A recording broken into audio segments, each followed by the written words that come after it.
Next, we are joined by Andy Surabian, advisor to Don Jr. Andy, thank you so much for joining me this morning. Hey, Mike, thanks so much for having me today. I have so much to talk to you about. First off, the deep state. I think the president is beginning to dismantle it, and now that all the sham of impeachment's over, the president is finally realizing that most of the people in the government aren't loyal to him. I know that you served in the White House. What do you make of the deep state? Is it real? How real is it? And should these people be held for the high crimes that they've committed against our president? The deep state isn't some, movie-type conspiracy, but what it really is the entrenched bureaucracy inside of government, okay? Mm-hmm. These are the people that stay no matter who's in office, and they have grown in power every year our entire lives. The deep state bureaucracy only gets bigger and more powerful, Mike. It never gets smaller. And right. As they've gotten more powerful, they've also gotten more arrogant. And when somebody like President Trump came into office, who ran against many of the core values that these bureaucrats so strongly believed in, they started to rebel. And I think what you are seeing is you're seeing President Trump finally say, enough is enough. I've had enough of being surrounded by people who don't actually support me, don't support my agenda, and even worse than that, are doing everything in their power to subvert his agenda. Right. And so he's clearly finally said enough is enough. He's clearly getting personally involved in a lot more of these staffing decisions, which I think is a good thing. And it's ridiculous. You'll hear the media shrieking, oh, he's making government officials pass loyalty tests. Well, one, that's not accurate. And two, shouldn't every president be able to have an administration filled with people who actually support his agenda? Every other president has had that. And that was my next point. Every president before Trump had an administration filled with people who believed in their policy goals. For some reason, and we know the real reason, the mainstream media is aghast at the thought of President Trump being afforded the same basic principle in his administration as Obama, Bush, and the rest of them were afforded. Mm-hmm. Well, I think there's a strategic realignment occurring in the White House and the administration as a whole based on loyalty, which is so key. I mean, Johnny McEntee coming back as both personal aide and now the head of presidential personnel is amazing. Hope Hicks coming back working in Jared's office makes my heart soar because she truly has the president's best wishes at heart. I mean, there are good things happening.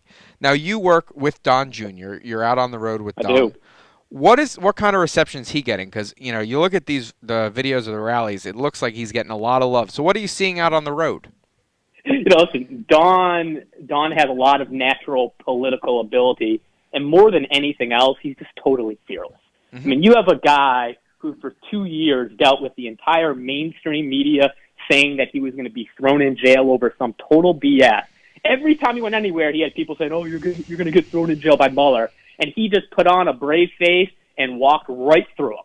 He's totally fearless, and I think that's why the Trump base connects with him so much, because they see in Don the same thing that they see in Don's father. They see total fearlessness. They see true care for the MAGA agenda. That's another thing about Don. Don is somebody, if you go look at Don's Twitter feed, you might think to yourself, man, that's what I was just thinking. It's because Don thinks the same way that we all think. He wants to see the same thing happen for this country that we all want to see. Listen, Don has 5 kids, and he's talked about it with me privately many times. I think he's even talked about it publicly. He's out there campaigning nonstop for his dad and other Republicans, not for himself, but because he understands that these policies that his father is administrating, right? Mm-hmm. He understands those policies are going to benefit his kids and his grandkids, and that's what this is all about at the end of the day, Mike. Well, and I think Don had a great quote he said about Mike Bloomberg. He said, Mike Bloomberg can buy a lot, but you can't buy personality. Now, Don has personality in spades, right? So I would say the 180-degree opposite of Mike Bloomberg is Don Jr., whereas Mike Bloomberg probably doesn't feel comfortable around anyone with a net worth below $1 billion. Don Jr. feels uncomfortable for the most part around people with those high net worths, as funny as that may sound. Yep. If you ask Don, hey, Don, what would you rather be doing? Would you rather go to some, chicken charity dinner in New York City with all the billionaire muckety-mucks, or would you rather go shooting with a couple of middle-class guys from Pennsylvania? He's taken the shooting option 10 times out of 10. Well, and that's why I think the Trump family as a whole has always resonated with the American people. I mean, even the president, he's a blue-collar billionaire, and that's the exact opposite of what we see on the Democratic stage. So we have about 3 minutes left. I want to talk about two things. One, what did you make of the debate? And then two, don't forget, I want to talk about Tommy Tuberville and his ad against Jeff Sessions. But first, the Democratic debate. Yeah. Listen, I think Mike Bloomberg completely embarrassed himself. As Dawn pointed out, you can't buy personality, you can't buy likability, and he doesn't have an ounce of either. Listen, I pointed out not long ago on Twitter that at the end of the day, Mike Bloomberg is going to learn a cold, hard message. He's going to learn that no amount of money can buy personality, no amount of money can buy an enthused base, and no amount of money can buy a coherent message. He doesn't have any of those things, and I wasn't surprised to see the entire Democratic field go after Bloomberg. Oh, I was overfilled with joy. Oh, it was so nice. I was surprised to see Mike Bloomberg so woefully unprepared for it. So listen, if Mike Bloomberg can't handle Pocahontas and he can't even handle Grandpa Joe, he was getting dunked on by Grandpa Joe, what makes anyone in their right mind think he would be able to handle Donald Trump? It is amazing, and I didn't see a candidate up there that could effectively debate Donald Trump. I actually I randomly decided to rewatch the debates against Hillary a few weeks ago, and it really is a jarring experience to rewatch it. And I felt the same way. I mean, you put any of those candidates in the Hillary position, and I see them getting run over in these debates. Well, and it was kind of interesting to me, the whole debate. They never actually explained how they pay for any of the policies that they're pitching. So that's a little terrifying. We know how they're going to pay for them. They're going to pay for them with massive middle-class tax increases, because that's the only way you can possibly pay for the trillions of dollars of spending that they're all supporting. Mm-hmm. Now, final question before we go to commercial break. We have Charlie Kirk and Laura Trump on in the final half hour of the show. Tommy Tuberville, who's running in the Alabama Senate primary against Jeff Sessions, Bradley Byrne, came out with this nasty, hard-hitting ad against former Attorney General Jeff Sessions.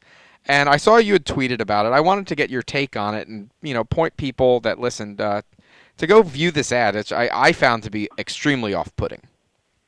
Yeah, listen, I think, first off, this is a fascinating Senate race to watch. Mm-hmm. But at the end of the day, Tommy Tuberville, Jeff Sessions obviously has many issues. Yep, he disappointed a lot of the president's supporters. I think the president still has issues with him. Mm-hmm. Tommy Tuberville has got caught red-handed repeatedly supporting amnesty, and when he's asked about it, he claims, I never said that, it's being taken out of context. He's acting like he said it one time and it's being taken out of context. He got caught 4 separate times supporting amnesty, and now he has the gall to run these ads against Sessions and Burns and these other guys in the race, saying that he's the true Trump guy. He got caught supporting amnesty. He got caught attacking President Trump. He got caught attacking the president that he's running, that he's trying to proclaim, I'm the Trump guy in the race. He's actually attacking him. He got caught attacking him, saying that President Trump is to blame for illegal immigrants getting welfare. He also attacked him for not doing enough with the VA, when we all know that President Trump is doing everything in his power to fix the VA in the face of the massive bureaucracy fighting back against him. So he really has some gall. I do think that's going to be a fascinating race, and I sure as hell hope that the people of Alabama do not put somebody in office who supports amnesty like Tommy Tuberville. Couldn't agree with you more. Andy, thank you so much for joining.